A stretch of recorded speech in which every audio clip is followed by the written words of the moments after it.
أعوذ بالله السميع العليم من الشيطان اللعين الرجيم.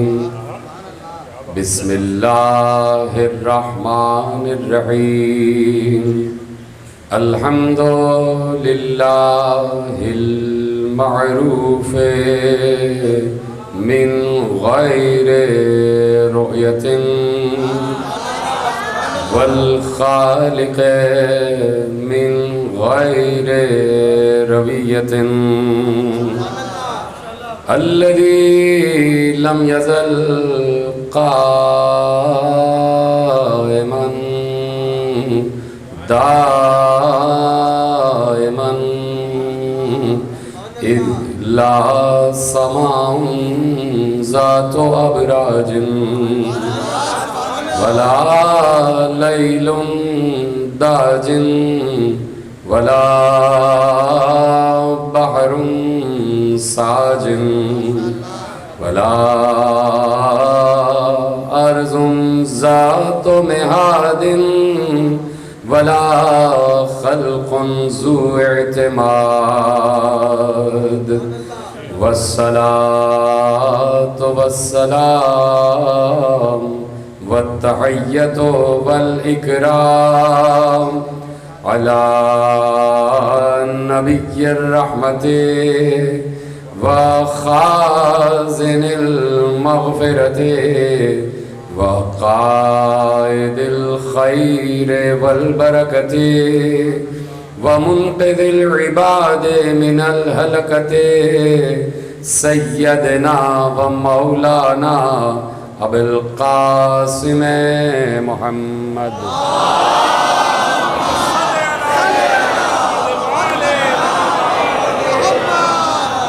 وأهل بيته الطيبين الطاهرين المعصومين المظلومين المنتخبين المنتجبين الذين أذهب الله عنهم الرجس وطهرهم تطهيرا.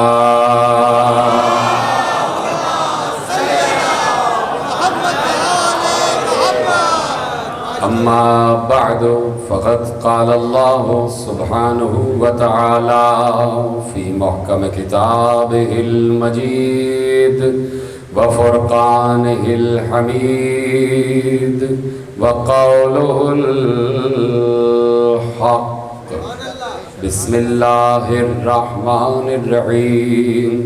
سبحان الذي أسرى بعبده ليلا من المسجد الحرام إلى المسجد الأقصى الذي باركنا حوله لنريه من آياتنا إنه هو السميع البصير. صلوات پڑھے محمد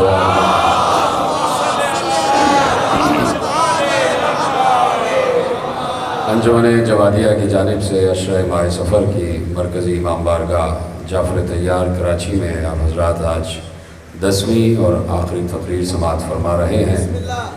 مسلسل ہمارا موضوع گفتگو اختیارات بندگی رہا اور آج یہ سلسلہ اپنی 10ویں منزل میں داخل ہو رہا ہے. پروردگار عالم نے جن بندوں کو خود بندہ کہا ہے تو ان بندوں کو وہ زمین پہ رہنے نہیں دیتا اور پھر انہیں وہ اس مقام پر بلند کرتا ہے جو مقام اس کے لیے مخصوص ہے. اس لیے اس نے کہہ دیا کہ بابرکت ہے وہ ذات جو لے گئی راتوں رات اپنے عبد کو. گئے تھے جو گیا تھا وہ مصطفیٰ بھی تھا، جو گیا تھا وہ مصطفیٰ بھی تھا، جو گیا تھا وہ محبوب بھی تھا، جو گیا تھا وہ رسول بھی تھا، جو گیا تھا وہ نبی بھی تھا، جو گیا تھا وہ امی بھی تھا، جو گیا تھا وہ قرشی بھی تھا، جو گیا تھا وہ عربی بھی تھا، جو گیا تھا وہ تہامی بھی تھا، جو گیا تھا وہ حجازی بھی تھا، جو گیا تھا وہ مزمل بھی تھا، جو معراج پر گیا تھا وہ مدثر بھی تھا، جو معراج پر گیا تھا وہ طٰہٰ بھی تھا، جو معراج پر گیا تھا وہ یاسین بھی تھا، جو معراج پر گیا تھا وہ بشیر بھی تھا، جو معراج پر گیا تھا وہ نذیر بھی تھا، جو معراج پر گیا تھا وہ سراج منیر بھی تھا۔ لیکن یہ نہ کہا کہ میں مزمل کو لے گیا، میں مدثر کو لے گیا، میں یاسین کو لے گیا، میں طٰہٰ کو لے گیا، یہ نہ کہا، بلکہ کہا میں اپنے عبد کو لے گیا۔ توجہ فرمائیں، جو مسلسل 10 دن سے میرا ساتھ دے رہے ہیں ان کو یقیناً یہ جملے بہت آسانی سے ان کے اذہان تک منتقل ہو رہے ہیں۔ اس نے کہا کہ میں لے گیا عبد کو، راتوں رات اپنے عبد کو لے گیا مسجد حرام سے مسجد اقصیٰ کی طرف۔ تو اب اللہ، میں اسی لیے کہہ رہا ہوں کہ یہ عبدیت کی سند کوئی معمولی سند نہیں ہے۔ جسے عبد کہہ دیتا ہے پھر اسے زمین پر رہنے نہیں دیتا۔ یہ بالکل ویسا ہی ہے کہ یہ سنت اللہ سے رسول نے سیکھی کہ جس سلمان کو 10ویں درجے پر بلند کر دیا تو کہا تم باہر کیوں کھڑے ہو، اب اہل بیت میں آ جاؤ۔ ایسے ہی اللہ نے جسے عبد کہا پھر اس سے کہتا ہے کہ زمین پر کیوں ہو، جہاں میں ہوں وہاں بلند ہو جاؤ۔ تو لے گیا راتوں رات مسجد حرام سے مسجد اقصیٰ کی طرف۔ بہت مختصر بات ہے اور موضوع گفتگو آج سمٹ رہا ہے، اور وہ گفتگو جو 9 دن سے مسلسل آپ حضرات سماعت فرما رہے ہیں وہ اپنی آخری منزل میں داخل ہو رہی ہے۔ اختیارات بندگی میرا عنوان گفتگو رہا، اور آج آخری جملے آپ سن رہے ہیں کہ اللہ نے کہا ہم مسجد حرام سے مسجد اقصیٰ کی طرف لے گئے۔ تو اب دیکھنا یہ ہے کہ یہ بندگی انسان کو کہاں تک لے جاتی ہے، اور بندگان خدا کہاں کہاں نظر آتے ہیں۔ اور بندگان خدا بھی وہ کہ جنہیں اللہ عبد کہہ رہا ہے، جنہیں اللہ اپنا بندہ کہہ رہا ہے۔ کہہ دیا ہم مسجد حرام سے مسجد اقصیٰ کی طرف لے گئے۔ یہ مسجد حرام کیا ہے اور یہ مسجد اقصیٰ کیا ہے، بس اسی پر بات ہے اور اسی کے بعد بات ختم ہو جائے گی۔ یہ مسجد اقصیٰ پہلے سمجھ میں آ جائے تو پھر مسجد حرام بھی سمجھ میں آ جائے گا۔ پیغمبر کا سفر ہے ایک مسجد سے دوسری مسجد تک، سلامت رہیں آپ۔ پیغمبر کا سفر ہے مسجد سے مسجد تک، مسجد حرام سے مسجد اقصیٰ تک، یہ ہے پیغمبر کا کل سفر۔ یہ مسجد اقصیٰ تک جہاں ہم کہہ رہے ہیں، یہ مسجد اقصیٰ کون سی مسجد اقصیٰ ہے؟ کسی نے کہا یہ مسجد بیت المقدس، اسے مسجد اقصیٰ کہتے ہیں، کہ جو یروشلم میں ہے، کہ جو اسرائیل میں آج کل آپ دیکھ رہے ہیں۔ تو بھائی بات یہ ہے کہ یہاں تو راتوں رات ہم بھی پہنچ جاتے ہیں۔ پتہ نہیں پیچھے والے حضرات میرے ساتھ ہیں یعنی جو روز میرا ساتھ دے رہے ہیں وہ تو میرا ساتھ دیتے رہیں۔ بات یہ ہے کہ یہاں تو راتوں رات ہم بھی پہنچ جاتے ہیں۔ یہاں 4 گھنٹے کی فلائٹ لو اور پہنچ جاؤ گے مسجد اقصیٰ، تو راتوں رات تو ہم بھی پہنچ جاتے ہیں۔ تو اللہ کیا اس مسجد اقصیٰ تک پہنچانے کے لیے اپنی حمد و ثنا کر رہا ہے؟ تو اب دیکھنا پڑے گا یہ مسجد اقصیٰ کون سی مسجد اقصیٰ ہے۔ مسجد اقصیٰ کا مطلب ہے دور والی مسجد۔ اب اللہ جسے دور کہہ دے، سلامت رہیں آپ۔ ہاں یہ پیچھے والے اللہ بھی ہاتھ اٹھا کے بتاتے رہے کہ جملے آپ تک پہنچ رہے ہیں۔ اللہ جسے دور کہہ دے تو سوچو کتنا دور ہوگا۔ یہ میں دور نہیں کہہ رہا، یہ کوئی استاد دور نہیں کہہ رہا، یہ کوئی عام انسان نہیں کہہ رہا دور، یہ اللہ کہہ رہا ہے کہ دور والی مسجد تک لے گیا۔ تو اب کتنی دور ہے تو یہ قرآن ہی سے پوچھا جائے تو قرآن طے کر دے کہ یہ مسجد اقصیٰ کون سی مسجد ہے کہ جسے اللہ مسجد اقصیٰ کہہ رہا ہے، دور والی مسجد جسے اللہ کہہ رہا ہے۔ تو اللہ نے 2 مقامات پر ذکر کیا۔ ایک مقام پر اللہ نے اجمالاً تذکرہ کیا، مختصراً تذکرہ کیا، اور دوسرے مقام پر اللہ نے اس کی تفصیل بیان کی۔ جو آیت میں نے آپ کے حوالے کی سورہ مبارکہ اسرا کی آیت، سبحان الذی اسرا بعبدہ لیلا من المسجد الحرام الی المسجد الاقصی الذی بارکنا حولہ لنریہ من آیاتنا۔ بابرکت ہے وہ ذات جو لے گئی راتوں رات اپنے عبد کو مسجد حرام سے مسجد اقصی تک تاکہ ہم اسے اپنی آیات دکھا دیں، تاکہ ہم اسے اپنی نشانیاں دکھا دیں۔ اب اللہ نے اس معراج کے سفر کی تفصیل بیان کی۔ سورہ مبارکہ والنجم میں اللہ نے ارشاد فرمایا بسم اللہ الرحمن الرحیم۔ اب ہمیں پتہ کرنا ہے کہ یہ مسجد اقصیٰ کون سی مسجد ہے۔ یہ دور والی مسجد اور دور والے مقام جسے اللہ مسجد کہہ رہا ہے، وہ مقام کون سا ہے کہ جسے اللہ مسجد کہہ رہا ہے؟ اللہ مسجد کہہ رہا ہے، اللہ کہہ رہا ہے وہ مقام مسجد ہے کہ جہاں سجدہ کیا جاتا ہے۔ یہ جملے محفوظ رکھیے گا۔ تو اب تفصیلاً بیان کیا سورہ مبارکہ والنجم بسم اللہ الرحمن الرحیم، والنجم اذا ہوا ما ضل صاحبکم وما غوی وما ینطق عن الہوی ان هو الا وحی یوحی علمہ شدید القوی ذو مرۃ فاستوی فاستوى وهو بالأفق الأعلى ثم دنا فتدلى فكان قاب قوسين أو أدنى فأوحى إلى عبده ما أوحى ما كذب الفؤاد ما رأى أفتمارونه على ما يرى لقد رآه نزلة أخرى عند سدرة المنتهى عندها جنة المأوى إذ يغشى السدرة ما يغشى ما كذب الفؤاد ما رأى اذ یغشی السدرۃ ما یغشی. اللہ کہہ رہا ہے کہ مجھے ستارے کے اترنے کی قسم، مجھے صرف ستارے کی قسم نہیں، مجھے ستارے کے اس وقت کی قسم جب وہ کسی دروازے پر اترا، جب وہ کسی دروازے پر اترا کہ تمہارا صاحب دیوانہ نہیں ہوا.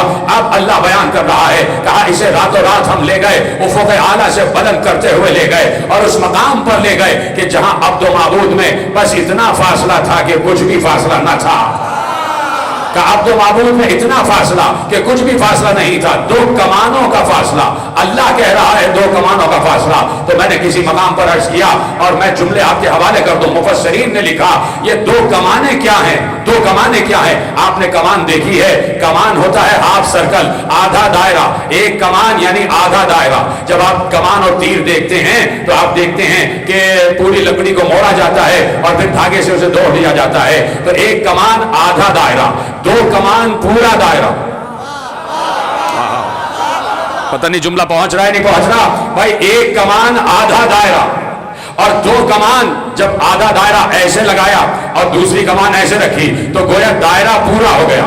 اب پتہ نہیں جملہ کیسے پہنچے گا، پہنچ جائے تو بتائیے گا. کہا دو کمانوں کا فاصلہ رہ گیا، بس دو کمانوں کا فاصلہ رہ گیا. جیسے ہی دو کمانوں کا فاصلہ کہا اس کا مطلب ہے کہ دائرہ مکمل ہو گیا. جب دائرہ مکمل ہو گیا، میرا اشارہ دیکھ رہے ہیں، جب دائرہ مکمل ہو گیا تو دو کمانوں سے اللہ نے یہ بات بتانا چاہی کہ محبوب جہاں سے گیا تھا وہیں پلٹ کے واپس آ گیا. سلامت ہے. جیسے آپ نے سنا ہے جملہ، کہا ہمارا عبد جہاں سے گیا تھا وہی پلٹ کر واپس آ گیا. دو کمانوں کا فاصلہ. ایک تو تفسیر یہ ہو گئی، دوسری تفسیر آپ کے حوالے کر دو. معصومین نے کہا کہ دو کمانوں کا فاصلہ اس وقت ہوتا ہے جب تم سجدے میں جاتے ہو. بات سمجھ میں آ رہی ہے؟ دو کمانوں کا فاصلہ اس وقت ہوتا ہے جب تم سجدے میں جاتے ہو. محبوب سجدے میں گیا، بس اتنا ہی فاصلہ تھا کہ ایک کمان ماتھے سے لے کر پشت طفا تک اور دوسری کمان پشت طفا سے لے کر قدموں تک کا بس اتنا فاصلہ تھا کہ محبوب سجدے میں گرا اور عبد و معبود میں کچھ فاصلہ نہ رہا. اتنا فاصلہ کہ کچھ بھی فاصلہ نہ تھا. اب اس مقام کو اللہ کہہ رہا ہے مسجد اقصی، جسے کعبہ قوسین کہا جاتا ہے. تیار ہے سننے کے لیے سارے کے سارے؟ جاگتے ہوئے سنیے گا. اس مقام کو اللہ نے کہا مسجد اقصی، کہ جسے کعبہ قوسین کہا گیا، کہ جہاں عبد و معبود میں کچھ بھی فاصلہ نہ تھا. اللہ نے کہا کعبہ قوسین مسجد اقصی ہے، کعبہ قوسین مسجد اقصی ہے. وہ دور جبرائیل رکے ہوئے ہیں. بچپن سے آپ سن رہے ہیں، کوئی نئی بات آپ کے حوالے نہیں کر رہا، لیکن جو نتیجہ دوں گا تو وہ آپ کے لیے نیا ہوگا. وہ دور جبرائیل رکا ہوا ہے، سدرۃ المنتہا سے پار جبرائیل رک گئے ہیں. جبرائیل رکے ہوئے ہیں تو پیغمبر وہاں پر آئے ہیں کہ جہاں کوئی نبی نہیں آیا. آدم سے لے کے عیسیٰ تک 1,23,999 انبیاء میں سے کوئی نبی اس مقام تک نہیں پہنچا جہاں نبی پہنچا. کوئی فرشتہ، کوئی ملک اس مقام تک نہ پہنچا جہاں تک رسول پہنچا. نبی تنہا ہے، نبی تنہا ہے. سدرۃ المنتہا سے لے کے کعبہ قوسین تک نبی پہنچا اور پہنچا تو کعبہ قوسین پر پہنچا. تو اب اللہ نے کہا یہ مقام مسجد اقصی ہے. مانو نہیں بات پہنچے گی یا نہیں، لیکن میری کوشش ہے کہ بات پہنچ جائے. اللہ نے کعبہ قوسین کو مسجد اقصی کہا. دوبارہ جملہ سننا، یہاں کوئی نبی ہے نہیں، یہاں کوئی رسول ہے نہیں، صرف ایک نبی ہے، ایک رسول ہے جس کا نام مصطفیٰ ہے، جس کا نام محمد ہے، جو ابن عبداللہ ہے. نہ کوئی ملک ہے، نہ کوئی فرشتہ ہے، کوئی ولی نہیں ہے. صرف ایک ولی ہے کہ جسے اللہ کہا جاتا ہے. دوسرا ولی پیغمبر کی شکل میں آ گیا. اب اللہ کہہ رہا ہے اس مقام کو مسجد اقصی، مسجد اقصی. بھائی میں بار بار جملہ عرض کر رہا ہوں اور بات آپ تک شاید نہیں پہنچ پا رہی. اسے اللہ مسجد کہہ رہا ہے.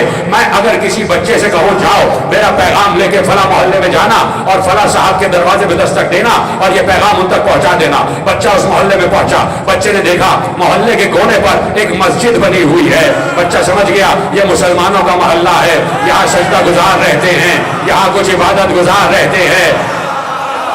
سلامت رہیں، سلامت رہیں۔ یہاں کچھ عبادت گزار رہتے ہیں، یہاں کچھ سجدہ گزار رہتے ہیں۔ اب اللہ کعبہ قوسین کو مسجد اقصی کہہ رہا ہے، ذرا وہاں پر وہ بندے تو تلاش کرو جو وہاں پر اسے سجدہ کر رہے ہیں۔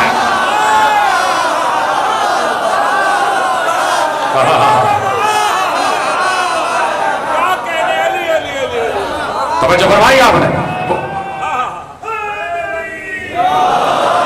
وہ بندے تو تلاش کرو کہ جو اسے وہاں پر بھی سجدہ کر رہے ہیں۔ جملے ابھی دینے جا رہا ہوں اور آپ سب سے دعا دوں گا، وہ بندگان خدا تو تلاش کرو، اختیارات بندگی میرا عنوان، وہ بندے تلاش کرو کہ جو مسجد اقصی کو مسجد بنائے ہوئے ہیں، جو سجدہ کرنے کی جگہ بنائے ہوئے ہیں۔ یہ کیسے ہو سکتا ہے کہ مسجود تو ہو اور ساجد نہ ہو؟ ادھر ہے، سلامت رہیں آپ۔ یہ کیسے ہو سکتا ہے کہ مسجود تو ہو اور ساجد نہ ہو؟ یہ کیسے ہو سکتا ہے کہ رازق تو ہو مرزوق نہ ہو؟ یہ کیسے ہو سکتا ہے کہ معبود تو ہو اور عابد نہ ہو؟ یہ کیسے ہو سکتا ہے کہ مسجود تو ہو اور ساجد نہ ہو؟ تو مسجود ہے تو کہیں نہ کہیں ساجد کا وجود لازمی ہے۔ پیغمبر پڑھ رہے تھے، کسی کی آواز پر پڑھ رہے تھے۔ سلامت رہیں، سلامت رہیں، کسی کی آواز پر پڑھ رہے تھے۔ پیغمبر نے کہا کہ مجھے 1000 مرتبہ آواز آ رہی تھی، میرے قریب آ جا۔ میری طرف دیکھتے رہیں آپ حضرات، سب میری طرف دیکھتے رہیں۔ پیغمبر نے کہا مجھے 1000 مرتبہ آواز آئی، 1000 مرتبہ کہ میرے قریب آ جا، میرے قریب آ جا۔ ادنو منی، پیغمبر ہر آواز پر قریب ہوتے گئے، ہر آواز پر قریب ہوتے گئے۔ میں کوئی معراج پڑھنے نہیں بیٹھا ہوں، میں تو صرف آپ کو معراج تک لے جانا چاہتا ہوں۔ تیار ہیں میرے ساتھ؟ تیار ہیں سب؟ تیار ہیں میرے ساتھ؟ جملہ تو ایک ہی ہے جس کے لیے ابھی میں نے آپ کو روکا ہوا ہے، ادنو منی، میرے قریب آ جا، میرے قریب آ جا۔ لفظ ہے ادنو منی، الف دال نون اور میم نون یہ، نظر آ گئے الفاظ؟ میں نے آپ کے سامنے ہجے کیا تو آپ کو الفاظ نظر آ گئے۔ تو جب الفاظ نظر آنے والے ہوں تو ان کو بولنے کے لیے بھی گلا چاہیے۔ مادے کو بولنے کے لیے مادہ ہی چاہیے۔ وہاں پر تصور نہیں تھا، وہاں پر باقاعدہ آواز آ رہی تھی، اور یہ شیعہ سنی سب نے لکھا ہے کہ آواز آ رہی تھی، ادنو منی، ادنو منی، ادنو منی۔ میں یہاں پر صرف اشارہ کرنے بیٹھا ہوں۔ گوہر جاکی صاحب بیٹھے ہوئے، خالد ملک صاحب بیٹھے ہیں، اور تمام حضرات بیٹھے ہوئے، میرا جملہ آپ تک پہنچ جائے گا۔ جتنے حضرات روز سن رہے ہیں سب کا نام بنام لے کر ایک ایک آدمی کو مخاطب کرتے ہوئے میں صرف جملے عرض کرنے بیٹھا ہوں، تشریح کرنا آپ کا کام ہے۔ یہاں میں بیٹھا ہوا ہوں، یہاں میں بیٹھا ہوا ہوں، اور وہاں کونے پر کوئی صاحب ہے، میں ان کو بلانا چاہتا ہوں، ذرا قریب آئیے، میرے قریب آئیے، اور قریب آئیے، اور قریب آئیے۔ تو جو بلا رہا ہے اسی کے قریب جایا جائے گا۔ اب یا تو اللہ کا گلا دکھا دو یا کسی گلے کو اس کی آواز مانو۔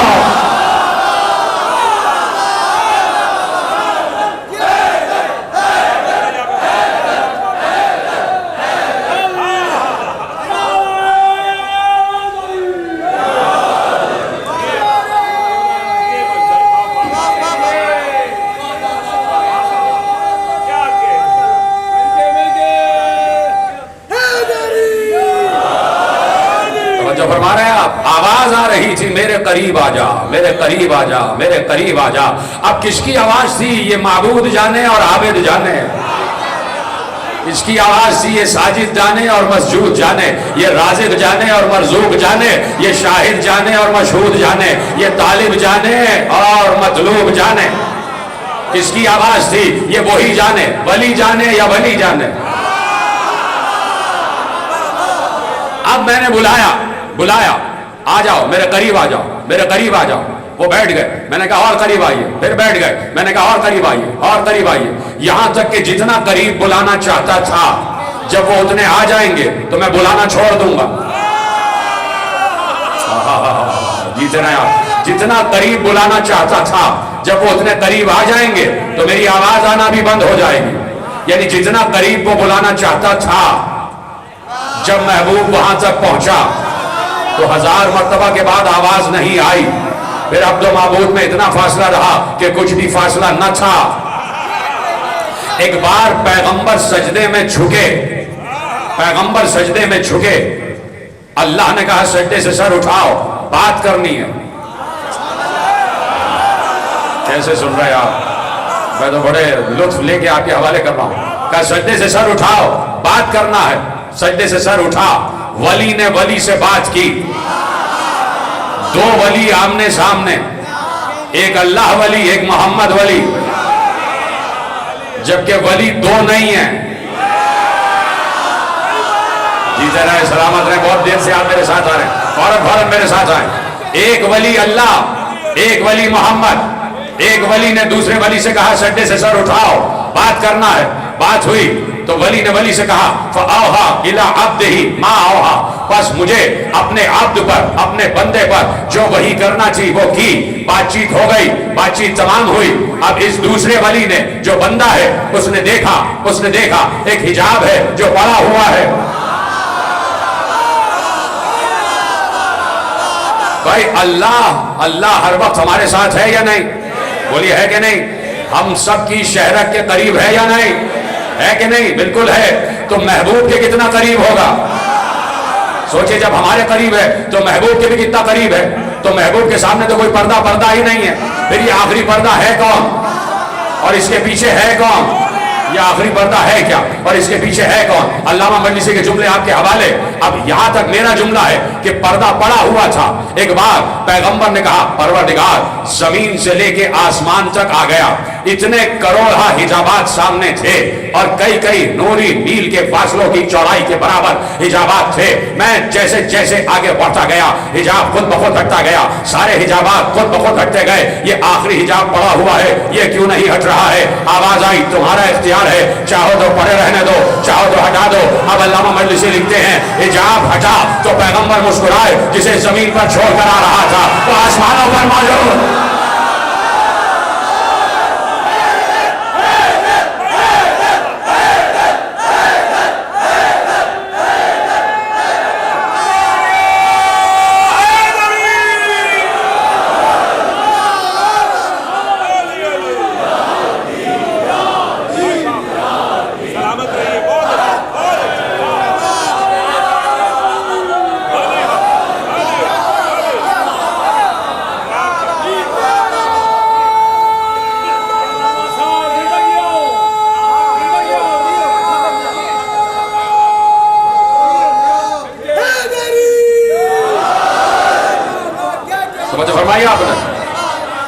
علامہ مجلسی لکھتے ہیں جیسے ہی پردہ ہٹا، جیسے ہی حجاب سرکا،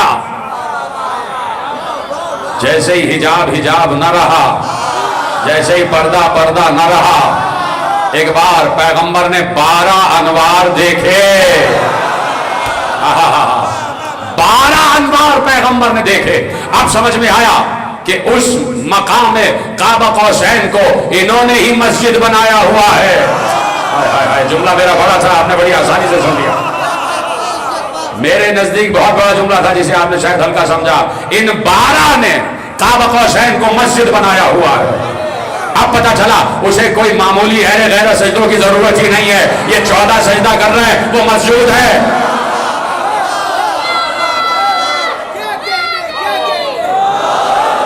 یہ 14 عبادت کر رہے ہیں وہ معبود ہے۔ تمہارے بے یقینی کے سجدے اسے نہیں چاہیے، تمہاری بے یقینی کی عبادتیں نہیں چاہیے، لیکن عبادت کرنا ہے، یہ نہ ہو کہ عبادت ہی چھوڑ دی جائے۔ ہاں کسی نہ کسی طرح۔ یہ دیکھیے بات یہ ہے کہ قرآن کہہ رہا ہے وَعْبُدْ رَبَّكَ حَتَّى يَأْتِيَكَ الْيَقِينُ، اپنے رب کی اتنی عبادت کر کہ یقین آ جائے۔ سلامت رہے آپ۔ ایسی عبادت کر، اتنی عبادت کر کہ یقین آ جائے۔ تو عبادتیں کرو تاکہ یقین حاصل ہو جائے، اور جو یقین کی بلندیوں پر پہلے سے ہیں تو انہی کا تو جملہ ہے کہ علی کے سامنے سے سارے حجابات ہٹا دیے جائے، پھر بھی علی کا یقین جہاں پر ہے وہی رہے گا، پھر بھی جہاں پر علی کا یقین ہے وہی رہے گا۔ علی کو کائنات کی ہر شے پہچانتی ہے۔ سب بے شک بول دیتے تو کیا ہی بات تھی۔ علی کو کائنات کی ہر شے پہچانتی ہے، اور علی وہ ہے کہ جو کائنات کی ہر شے کو پہچانتا ہے۔ علی وہ ہے جو کائنات کی ہر شے کو جانتا ہے، اس لیے کہ علی امام مبین ہے، اور اللہ کہہ رہا ہے کل شیء احصیناہ فی امام مبین، ہم نے کائنات کی ہر شے امام مبین پہ رکھ دی ہے۔ تو اس کا مطلب ہے علی میرا نام بھی جانتے ہیں، آپ کا نام بھی جانتے ہیں. چپ ہو گئے آپ. نہیں مجھے جملہ پڑھنا نہیں تھا لیکن آپ چپ ہوئے. تو حارث حمدانی بیمار ہیں، علی گئے عیادت کرنے گئے. سننے کے لیے تیار ہے سارے کے سارے؟ حارث حمدانی بیمار ہیں، علی عیادت کرنے گئے. اور سمجھیے کہ ابھی جو میں روایت پڑھنے جا رہا ہوں، ملک صاحب، جاٹوی صاحب اور جتنے حضرات بیٹھے ہیں بشمول میرے، سمجھو کہ وہ نہیں ہے، ہم ہیں حارث. ہم ہیں حارث حمدانی، علی کا چاہنے والا صحابی حارث حمدان. اپنے کو رکھ لینا اس مقام پر، اور پھر دل کی گہرائیوں سے سوچنا کہ حارث حمدان نے کیا کہا، حارث حمدانی نے کیا کہا. ایک بار علی گئے عیادت کے لیے، حارث حمدان کی عیادت کی، پوچھا حال احوال. حارث رونے لگے، حمدانی رونے لگے. علی نے کہا بیماری سے تنگ آ کے رو رہے ہو، موت کا سوچ کر رو رہے ہو؟ کہ یا علی موت سے نہیں ڈرتا، آپ کا چاہنے والا ہو. میں نے کہا اپنے آپ کو تصور کرو بھائی. کہ یا علی آپ کا چاہنے والا ہو، موت سے نہیں ڈرتا. اب دیکھیے کیا جملہ کہا ہے، یہ سب کے دل کی آواز ہے اور میں دیکھنا چاہتا ہوں کس کس کے دل کی آواز ہے. کہ یا علی آپ کا چاہنے والا ہوں، موت سے نہیں ڈرتا. کہا پھر کیوں رو رہے ہو؟ کہا رو اس بات کے لیے رہا ہوں کہ اب تک آپ کے چہرے کو دیکھتا رہا، اب اس کے بعد آپ کے چہرے کی زیارت نہیں ہوگی. جیتے رہے. میں نے کہا تھا یہ سب کے دل کی آواز ہے. اب علی نے کہا حارث حمدانی سنا، لے جا جملہ علی کا، اور بچپن سے سنا ہوا ہے، آج لطفی کچھ اور ہو جائے گا. کہ یا علی اس بات کے لیے رو رہا ہوں کہ اب تک آپ کے چہرے کی زیارت کی، موت کے بعد آپ کا چہرہ نہیں دیکھ پاؤں گا. کہا حارث حمدانی ہنستے ہوئے مسکراتے ہوئے علی نے کہا کہیں بھی دنیا میں کوئی ایسا شخص نہیں ہے جو مرے اور اس سے پہلے میری شکل نہ دیکھے.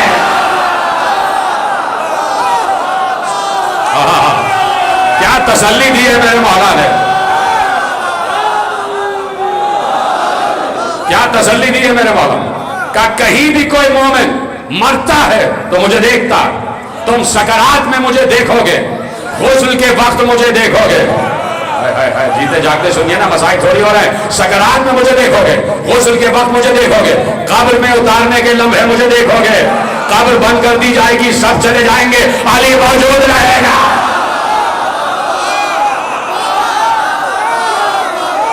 خوش ہو جائیں سارے کے سارے.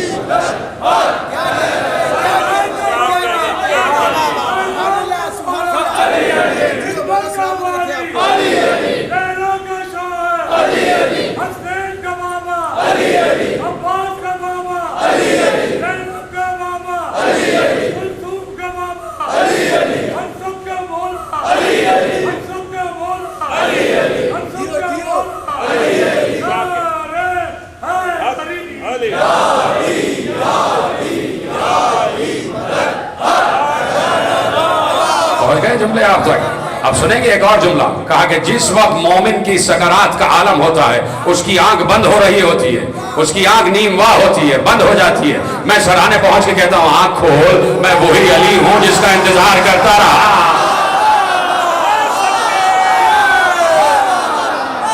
تو میں خود کہتا ہوں، میں خود بولتا ہوں، میں خود آواز دیتا ہوں، یہ وہی آواز ہے جو معراج میں رسول کو آ رہی تھی.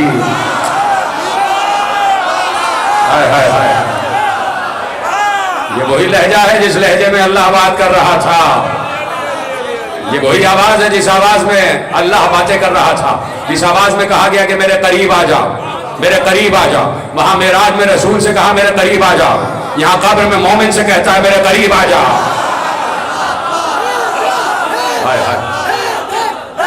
مل کے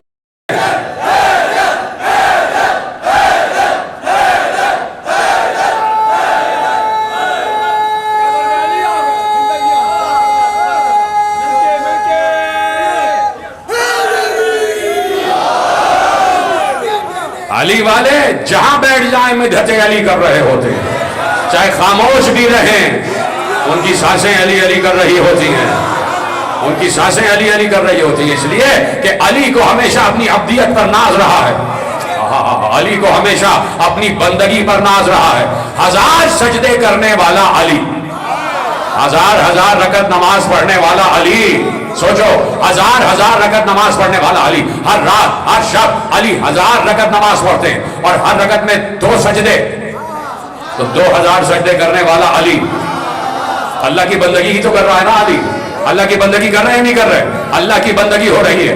رات میں بھی اللہ کی بندگی, دن میں بھی اللہ کی بندگی. رات کو نمازیں, دن کو روزے. علی مسلسل اللہ کی بندگی میں ہے.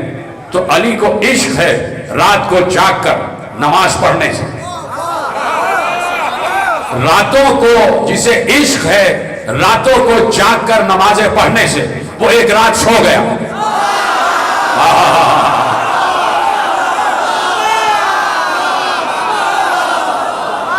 جسے عشق ہے 1000 رکعت نماز پڑھنے سے, جسے عشق ہے 2000 سجدے کرنے سے, وہ ایک رات سو گیا. تو کیا اس رات بندگی رک گئی؟ جیتے رہے, سلامت رہے. کیا اس رات عبدیت رک گئی؟ کیا اس رات بندگی رک گئی؟ نہیں, کسی کے کہنے پہ سویا ہے.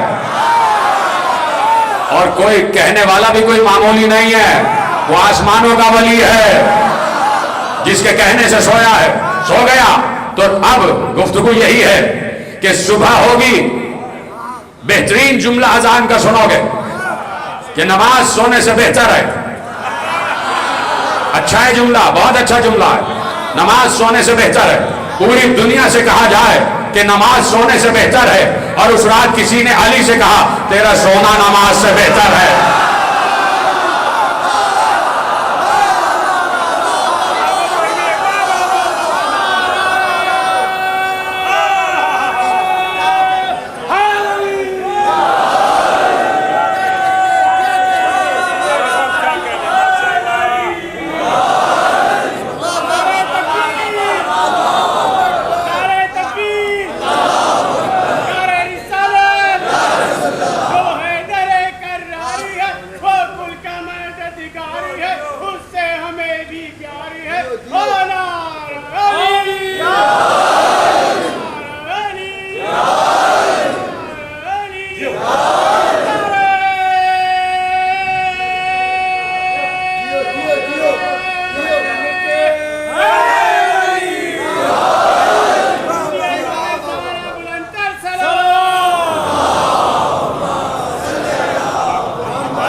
توجہ فرمائی آپ نے. تو اب مومن جہاں پر بھی ہے علی کا انتظار ہے, یہ علی کی مدح ہے. ہم تو اتنی آسانی میں ہیں کہ منبر پر بیٹھے ہیں اور فرش پر بیٹھے ہیں تو ذکر علی کر رہے ہیں. آؤ ایک بندہ علی کو دیکھو کہ جس نے دار کو منبر بنایا ہوا ہے, جس نے دار کو منبر بنایا ہوا ہے. یہی میرا عنوان ہے, اختیارات بندگی. یاد ہے بندگی اختیار کیا دے دیتی ہے, اور پھر جب بندہ بن جائے تو پھر کوئی اختیار اس کی نظر میں اختیار رہتا نہیں, اس لیے کہ ہر چیز اس کی نگاہ میں ہیچ ہو جاتی ہے. اس لیے کہ سب سے بڑا اختیار خود بندگی ہے, خود بندگی ہے. علی نے اپنے چاہنے والوں کو بتایا کہ میں کون ہوں اور تم کون ہو. رشید حجری, حجر ابن عدی, میثم تمار, قمبر, سب کو علم عطا کر دیا. علم منایا و علم بلایا, سب کو بتا دیا کہ تمہیں علم دے رہے ہیں, تم سب کو بتانا کہ کون کب مرے گا کب جیے گا. علی اپنے چاہنے والوں کو اختیار دے رہے ہیں, اور اللہ اپنے علی جیسے بندے کو اختیار دے رہا ہے, اور علی یہ اختیار تقسیم کر رہے ہیں. کہا میثم تمہیں سولی پر لٹکایا جائے گا. کہا مولا کہاں؟ کہا یہی حریث کے گھر کے برابر. کہا یہ درخت ہے, یہ جب چھتنار ہو جائے گا سولی پہ لٹکا دیا جائے گا اسی درخت پر. میثم نے پانی دینا شروع کیا, اس درخت کو سینچنا شروع کیا. پڑوسیوں سے کہا, اس محلے کے رہنے والوں سے, ان قریب تمہارا پڑوسی ہونے والا ہوں. سب سمجھ رہے تھے کہ میثم مکان خرید کے آکے رہیں گے, ان کو کیا پتا کہ میثم منبر خرید کے رہنے والے ہیں. اتنی مدحت علی, اتنی مدحت علی, اتنی مدحت علی کہ حاکم پریشان ہوا. کہا کہ میثم کو پکڑ کے لاؤ. میسم کو پکڑ کے لایا گیا، کہا ختم کر دو، چھوڑ دو مدح علی، کہا کچھ بھی ہو جائے مدح علی نہیں چھوڑوں گا، کہا کہ ہاتھ پاؤں کاٹ دیے جائیں گے، کہا میرے مولا پہلے بتا چکے، کہا کیا بتایا تھا، کہا بتایا تھا کہ ہاتھ پاؤں کاٹے جائیں گے اور زبان بھی کاٹی جائے گی، کہا اچھا علی نے کہا تھا، حاکم کوفہ نے کہا علی نے کہا تھا، کہا ہاں کیا کہا تھا، کہا ہاتھ پاؤں بھی کاٹے جائیں گے اور زبان بھی کاٹی جائے گی، سولی پہ لٹکایا جائے گا، کہا میسم کو لٹکا دو، ہاتھ کاٹ لینا پاؤں کاٹ لینا، زبان نہیں کٹے گی، تاکہ ہم ثابت کریں کہ علی نعوذ باللہ جھوٹا تھا۔ اب میسم کا ہدف صرف یہ ہے، جملہ فضائل کا ہے، اب میسم کا ہدف صرف یہ ہے کہ میرا مولا سچا ثابت ہو جائے، صرف ہدف یہ ہے کہ کسی طرح میری زبان کٹ جائے، جملہ محفوظ کریں، صرف ہدف یہ ہے۔ میسم الٹے لٹکا دیے گئے، ہاتھ پاؤں کٹے، کوئی پرواہ نہیں، میسم کو الٹا لٹکا دیا گیا، بلایا اپنے بیٹے کو بھی بلایا، محلے والوں کو بلایا، کہا یہ جگہ صاف کرو، یہ درخت کے نیچے کی جگہ صاف کرو، نیچے کی جگہ صاف کی گئی، کہا لوبان سلگاؤ، لوبان سلگایا گیا، سب آ جاؤ، کیوں، کہا مدح علی کی بزم سجی ہوئی ہے، بندگی بندگی، کہا مدح علی کی بزم سجی ہوئی ہے، آپ مجھ سے سنو علی کے فضائل، میں بتاتا ہوں علی کون ہے۔ ایک بار میسم نے علی علی کرنا شروع کیا، دار پر لٹکا ہوا ہے میسم، میسم اللہ اللہ کرو،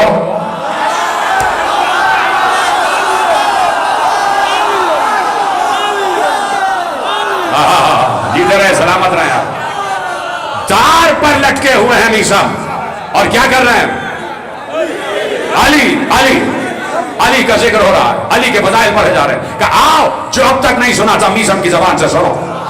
مجمع بڑھتا گیا بڑھتا گیا بڑھتا گیا، اور میسم کا صرف ایک ہدف ہے کہ زبان کٹے، اور وہ کہہ رہا ہے کہ سب کچھ کر دوں گا زبان نہیں کاٹوں گا۔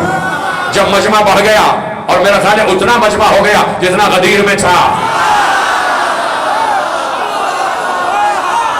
غالباً اتنا مجمع ہو گیا جتنا غدیر میں تھا، تو اب جب غدیر والا مجمع ہو گیا تو غدیر تو سب کے دلوں پر سانپ لوٹتے ہیں نا، کہا کیا کیا جائے کیا کیا جائے، کہا میسم انقلاب برپا کر دیں گے، کہا کیا کیا جائے، کہا زبان کاٹ دی جائے۔ حاکم نے کہا جاؤ زبان کاٹ دو، آیا حاکم کا سپاہی آیا، خنجر لے کر آیا، میسم کی زبان کو باہر نکالنے لگا، میسم نے کہا ٹھہر جا، رک جا، ایک لمحے دے رو، وہ رکا، میسم نے اپنے دہن میں اپنے منہ میں لعاب جمع کیا، اس کے منہ پر تھوک کر کہا، اپنے حاکم کے منہ پر مل کر کہنا علی کل بھی سچا تھا، آج بھی سچا، قیامت تک سچا رہے گا۔